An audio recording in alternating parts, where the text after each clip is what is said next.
Pues muy buenas amigos, seguimos con las peticiones de los patronos y hoy, como veis en el título, estoy aquí para comentar La vida de Pi, cinta del año 2012 y bueno, en su momento se habló bastante de ella ese año, fue una de las películas más comentadas de 2012 por su proeza técnica, por la intensa emocionalidad de la historia y por haber sido un digno retorno del director Ang Lee, que no estaba pasando por su mejor momento, a pesar de que había hecho películas que a mí me gustan mucho. Por ejemplo, la primera versión de Hulk con Eric Bana, pues la hizo él, por ejemplo. Y bueno, es el artífice de películas como Tigre y Dragón, Comer, Beber, Amar. Director peculiar, ¿no? Estos sus primeros pasos en Taiwán, creo que está nacionalizado ahí, pero es de ascendencia japonesa. De hecho, guiño que hace a su nacionalidad en esta película es el barco que se hunde, que tiene nombre japonés, donde hay muchos japoneses. Y bueno, en 2012 hizo esta producción y últimamente pues le han vuelto a tirar caca por su película que hizo de Géminis, esta de Gemini de Will Smith, que lo clonaban y toda la hostia. Técnicamente es una pasada, o sea, técnicamente este director hace unas películas brutales, visualmente son una delicia sus películas, pero una maravilla. Ahora, luego ya como que necesita tener el guión correcto. Y en La vida de Pi, en esta película, francamente, se aunaron las dos cosas. O sea, es una película muy Spielbergiana en el sentido emocional, con este rollo de conexión con el yo, con el interior de uno, con mucha espiritualidad, con mucho sentido épico y emotivo. Por otro lado, también reúne lo mejor del cine de Hollywood en los medios, con una animación digital de los animales, especialmente del tigre, que se llevó muchos aplausos. Y realmente tengo que decir que sí, que la película se ve muy bien, todo eso, y bueno, sencillamente una película hecha con poca agua real y con mucho croma, pero que joder, pues tiene mucho embrujo. Hay gente que dice que no, que dice que esto qué mérito tiene, toda una pantalla verde y está hecho por ordenador.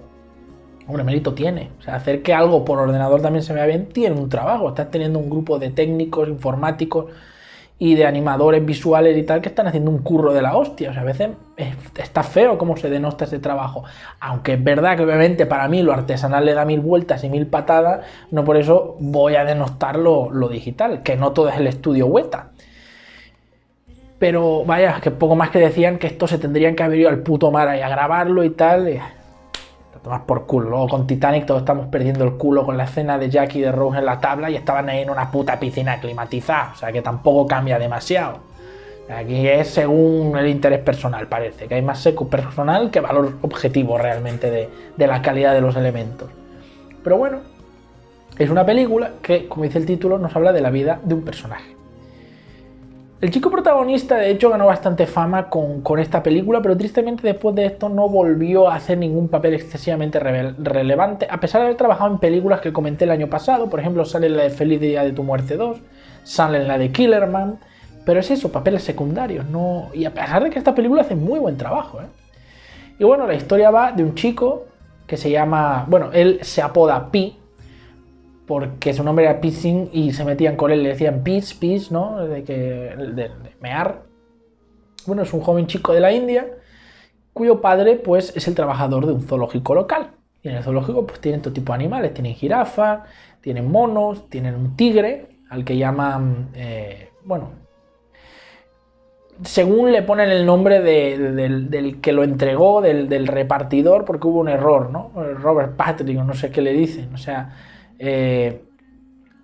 un poco como una broma, pero vaya, tienen un tigre, tienen varios animales. La cuestión es que desde el principio de la película pues tenemos este prototipo, esta mecánica a lo Amélie de irnos presentando el personaje conforme a sus vivencias, mostrando que tiene ingenio, ¿no? A través de su excentricidad, ¿no? Generan empatía en el espectador. En ese aspecto pues yo no tengo ningún problema, porque si la historia está bien contada, además teniendo el añadido de que están hablándonos de una familia en la India, con lo cual para el público en general de Occidente, o incluso de ciertas partes de Oriente, muy Oriente, tipo Japón, Corea, pues puede ser difícil conectar con ese país, ese estilo de vida y tal. Pero bueno, lo que nos muestran en la película básicamente es una lección sobre la creencia y la espiritualidad, porque desde el principio vemos que el personaje como que busca entender el mundo a través de las religiones y se hace budista y a la vez cristiano y a la vez islamista, algo completamente absurdo, porque realmente no puedes ser de las tres fes. Cuando tú entras en una fe, pues según niegas las demás, porque tú aceptas a ese Dios como el Dios verdadero. Por lo tanto, si está Yahvé, pues no puede estar Alá. Y si está Alá, no puede estar Krishna, o sea, o Vishnu, o lo que sea. O sea, una cosa es incompatible con la otra. Pero bueno, en una idea de la espiritualidad libre, pues yo lo entiendo. Es decir, entender que hay un Dios, hay una entidad superior o entidades superiores a uno, y que luego, bueno, cada uno luego le da un nombre y sigue unos mandatos y tal, pues bueno, ahí varía la cosa. Pero vamos, realmente se lo tendría que hacer mirar, porque no tiene nada que ver algunos de los códigos del Corán con el Torá, con la Biblia, vamos, nada que ver. En una se respeta la poligamia, en el otro es estrictamente monogamia. En una se dice que puedes reprender físicamente a los hijos, en otro se dice que se pueden matar, en uno se dice que hubo un diluvio, en la otra no, o sea, son historias diferentes. Pero bueno, la cuestión es que, vamos, puestos a esto, el chaval podría haber creído, yo qué sé, en Júpiter, en Saturno, yo qué sé, en los dioses romanos, ¿no? Ya puestos a decir que creo en todas las religiones, pues creen todas, ¿no? A mí la que más me gusta es la grecorromana. A mí Zeus, Poseidón, todo esto, a mí, para mí tiene mucho más flow, mucho más estilo sus historias que las de Dios, ¿no? O la de Alá, pero bueno. La cuestión es que vamos explorando el personaje y la historia, como que la trama central. No os creáis que esto empieza nada más a empezar la película, pues yo creía eso. Yo siempre que voy a hablar de esta película digo, guau, esto va de un tío que está 2 horas en una puta barca con un tigre en medio del mar. No. Nos van presentando al personaje y cuando ya la trama ha avanzado 20 y pico, 30 minutos o así, empieza lo que es la idea central, que es la de un naufragio. La familia se está mudando de la India a otro lado, no me acuerdo si estaban diciendo que iban a Estados Unidos o a no sé dónde, o a Canadá. Y bueno, van ahí a llevar a sus animales y entonces hay una tormenta terrible, el barco se hunde, todos mueren y él se queda solo en una barca únicamente con el tigre, que es el único que consigue ir a la balsa, ¿no? Y claro, pero ¿cómo vas a convivir con un depredador que además está ahí, no tiene comer, tú vas a ser su presa? Entonces, bueno, parece como que te van a presentar la típica historia de conectar con la naturaleza, el espíritu animal y todas estas chuflas un poco así ecoprogres, que yo dije, bueno, pues vamos a tener la mente abierta, pero a ver con qué trolas o tonterías nos van a salir. Afortunadamente, la película realmente tiene un vuelco muy interesante y acaba siendo una lección de otra cosa, un poco, para mí, hasta más profunda. Es verdad que a partir de ese punto la trama se va a centrar únicamente en lo que sucede en la barca, y a ver, esto es difícil, porque te la tienes que ingeniar para que en todo lo que dura la película mantengas la atención del espectador, y tienes muy pocos elementos. Está el protagonista, está el tigre, algunos enseres que hay en la barca, pero muy pocos, y luego pues que si pesca un pescado, que si ahora vuela un pájaro, pero muy poquita cosa. Obviamente está el elemento del narrador en voz en off, que es un recurso que realmente es delicado. Yo le he dicho siempre, es un recurso que si se emplea mal jode la película, lo estropea, a veces explica de más, expone excesivamente, simplifica tanto la narración que termina haciendo que el espectador deje de suspender su incredulidad. Pero en la película al menos Ang Lee consigue, o sea, hacerlo, pero soltarlo en dosis muy a cuentagotas. Es decir, va dejando que hable, que las imágenes hablen por sí solas, que la acción hable por sí sola, e intentar recurrir a la narración del personaje en voz de no lo mínimo posible. Y es que al fin y al cabo la historia la está cortando el propio personaje, que ya es adulto. Claro, con esto pues ya entre comillas pierdes un poco el intríngulis de decir sobrevivirá o no. Hombre, sabes que sobrevive, pero bueno, si aún así, si aún sabiendo que el personaje va a sobrevivir, la película te atrapa y te interesa, es aún una buena señal, porque aunque ya estás viendo la solución a la ecuación, aún así quieres ver cómo se resuelve el problema. Y eso es muy importante, porque hay películas que realmente se meten en estas trifulcas con historias de supervivencia o historias de violencia y tal, y no sabes cuál es el resultado, y a veces, como no saben llevar bien los elementos del guión, terminas por ver la película solo por el hecho de que quieres ver qué va a pasar y no por realmente lo que está pasando. Es decir, quieres ver la resolución final, pero no quieres realmente ver el proceso porque no te interesa, porque está mal contado, porque es inverosímil o lo que sea. Afortunadamente esta película tiene la respuesta final, tú la tienes en la mano como espectador, pero aún así la película te anima a verla. Es muy magnética visualmente. Y bueno, sí, pues puede que sea solo colorido CGI, pero ¿qué coño queréis que os diga? Es muy bonito, está muy bien hecho. Y no sé, es que haberlo hecho en alta mar y todo esto hubiera tenido más mérito, pues sí, hubiera dicho, pues ole tus cojones, Ang Lee, pero qué cojones, o sea, realmente tampoco creo que sea eso un motivo para descalificarlo, bajarle la nota. Es decir, o bueno, haber hecho un combinado hubiera estado mejor, CGI en estudio y trabajar en entorno real, sí, pero es que a ver, señores, tenéis que pensar en el enorme coste que llevan ese tipo de producciones, desplaza el equipo, lucha contra el clima, que eso es un problema terrible. No, obviamente no vas a tener planos del agua así planita, cristalina, que parece un espejo del cielo constantemente, y cuando quieras tormenta no vas a tener la tormenta que tú quieres, o sea, hay que pensar en eso, es que eso es lo que se olvida muchas veces, que estas películas no se pueden estar haciendo cada año porque no le sale de los cojones, porque le sale de los cojones a los directores, es porque la tecnología digital es lo que ha permitido, y por eso a partir de los 90, especialmente a mitad para adelante de los 90, esto se empezó a disparar. Y ahí fue cuando llegaron Matrix, Star Wars, Señor de los Anillos, todas estas películas que metieron de lleno a la gente en la era digital y dijeron, joder, ahora sí es posible meter un dragón que vuela, meter una nave espacial y que se vea realista, que digas, qué impresionante. Bueno, pues aquí Three Quarters of the Same, es una película que, mira, poder mantener toda la historia así de esta manera, pues mira, es posible. O sea, yo simplemente pongo un ejemplo. Cuando se hizo Waterworld, que fue un fracaso increíble en taquilla con Kevin Costner, esa película costó una millonada. ¿Por qué? Porque cuando grababan esas escenas de que todo el planeta en la película estaba inundado porque ya no quedaba tierra firme y todos los humanos vivíamos como que en una especie de estaciones flotantes, pues claro, eso en aquellos años se tenía que grabar en el mar. Tenías que tirar al equipo en alta mar, montar ahí el set en el agua y era un puto trabajazo de la hostia y los costes de producción fueron ingentes. O sea, el presupuesto que se armó al principio fue, creo que, una quinta parte de lo que terminó costando al final, porque cada semana iban subiendo los costes, iban subiendo, porque te llueve, porque la marea se agita, porque el cámara se ha mareado y ha pillado mal el plano y hay que repetir, porque yo que sé, ahora hay uno que se ha caído y se nos ha roto el set entero y hay que volver a construirlo porque el agua lo jode. O sea, es que fue un problema increíble. Y además luego querías tener a Kevin Costner y a no sé quién más. Claro, tú no lo vas a tener en una cabaña ahí en la playa echado hojalata. Obviamente ellos querían su buen hotel, con sus vistas al mar, desayuno 5 estrellas. Tienes que consentir a tu equipo, ¿no? No todos van a aceptar estar ahí tirados en una playa con un colchón. O sea, las cosas como son. Es un estudio de Hollywood. ¿Qué pasa? Que claro, el presupuesto es carísimo. Pero lo que quiero decir con esto es... La película costó una millonada, luego resultó que fue un fracaso. Bueno, eso a lo mejor es tema aparte, no tiene nada que ver realmente lo que costó, pero la cuestión es que la película fue un fracaso. Fue un gasto ingente de dinero, coño. Pues yo veo eso y digo, aprendo del pasado y aprendo a no cometer el mismo error y por lo tanto no me meto en un proyecto así porque sé que es un suicidio, que a lo mejor el hecho de que me salga bien no va a depender de mi habilidad como director o de la habilidad de mi equipo, sino de la cantidad de dinero que yo tenga. Entonces es así de sencillo, no hay necesidad, te puedes arriesgar. Bueno, pues arriésgate tú con tu puto dinero. Obviamente Ang Lee no ha puesto el dinero de esta película en su bolsillo, se lo han puesto las productoras.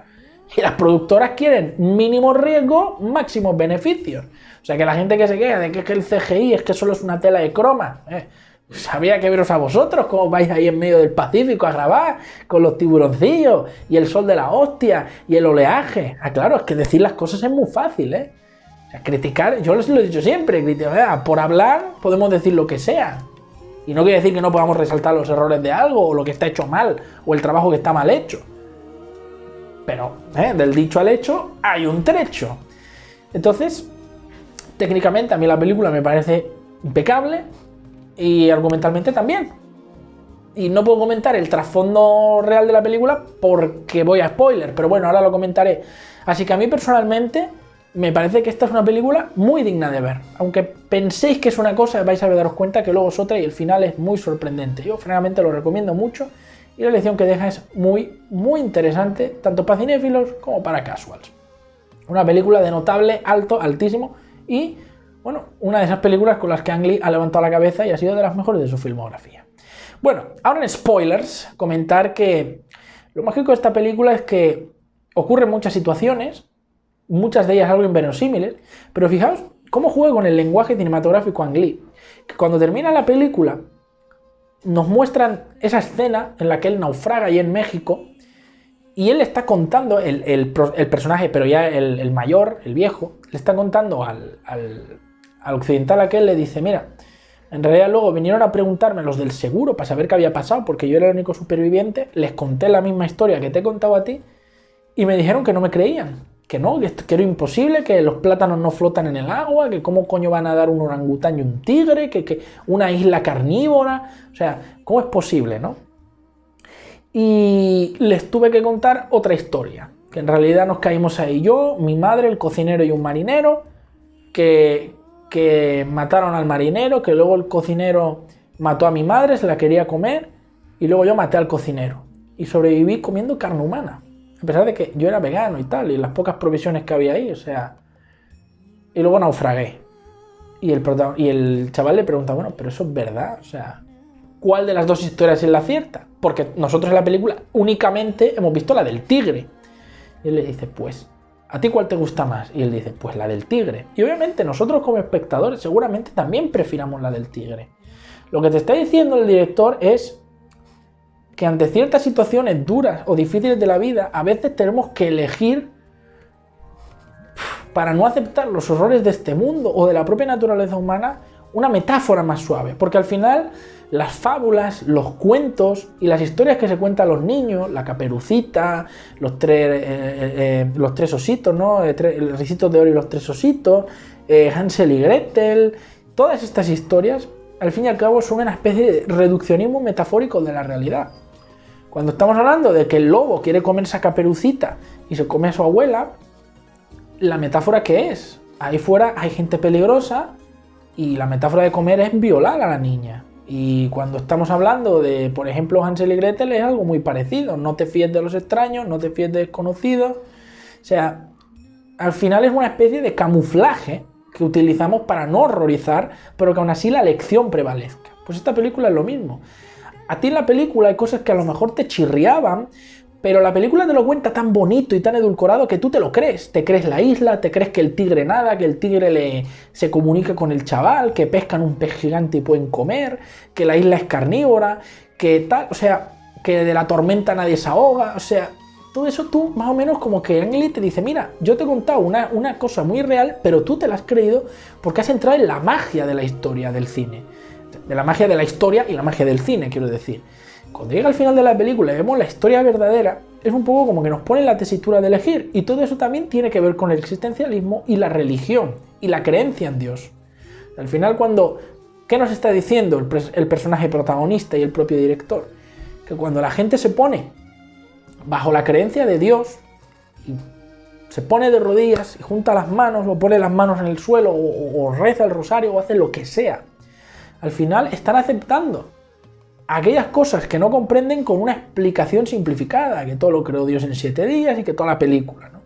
Cuando en realidad, pues bueno, es lo que dice, tú puedes creer en que Dios lo hizo todo con su dedo mágico, o que hubo un Big Bang, que materia, que antimateria, que energía, vida, etc.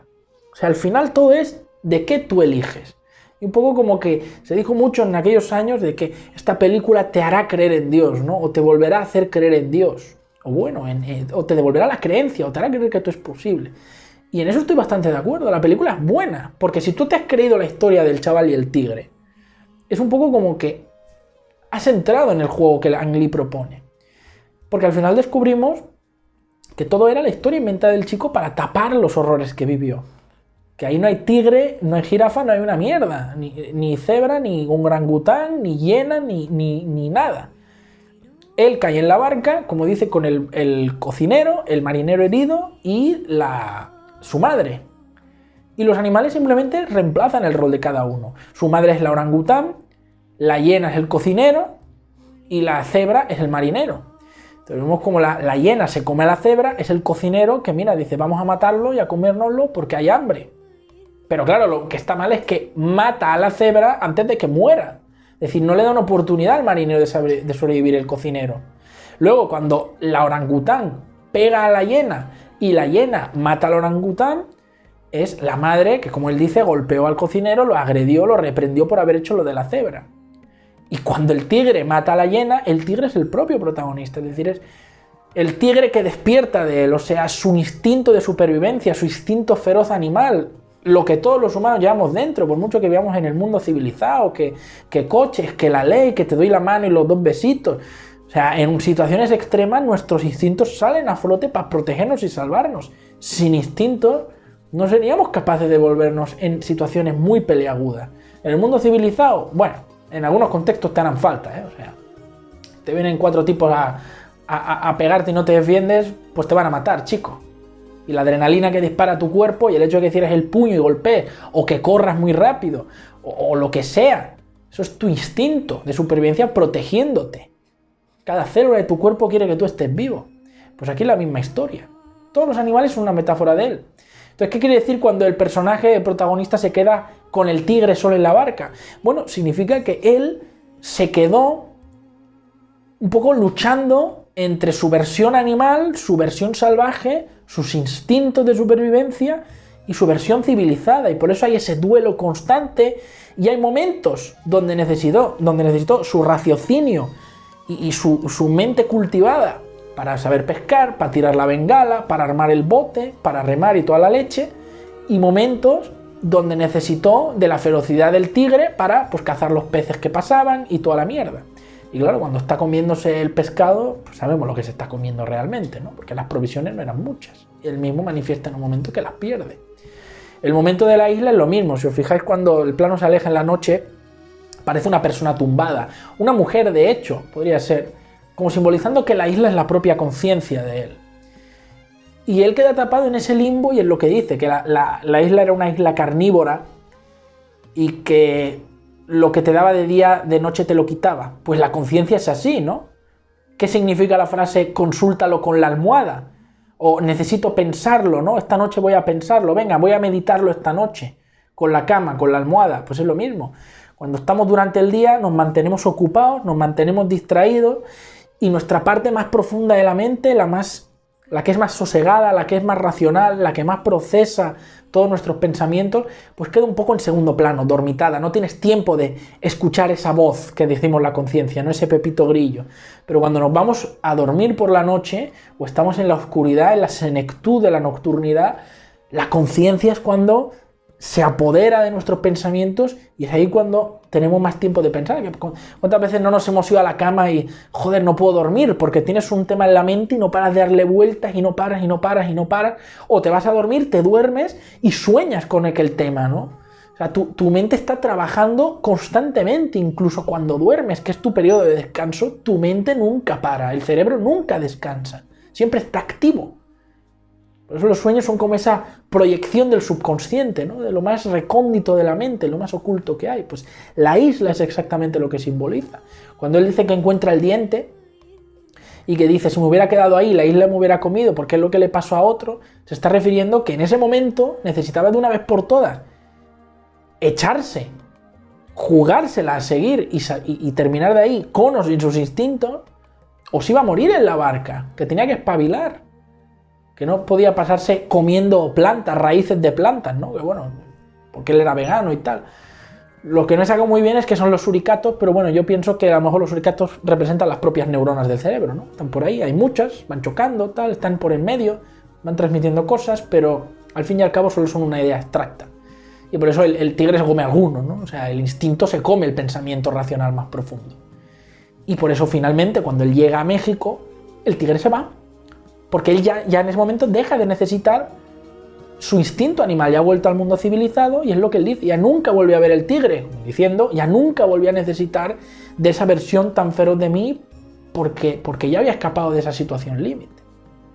O sea, al final la metáfora está muy bien conseguida y el final me resultó brillante, porque si hubieran dejado la película en el momento que él llega a la isla, perdón, a México, y ya te pasan y dices, pues mira, me salvé y ya. Hubiera estado muy bien la película, porque es entretenida, está muy bien recreada, muy bien interpretada por el protagonista, pero al darle ese twist final dije, hostia, qué interesante.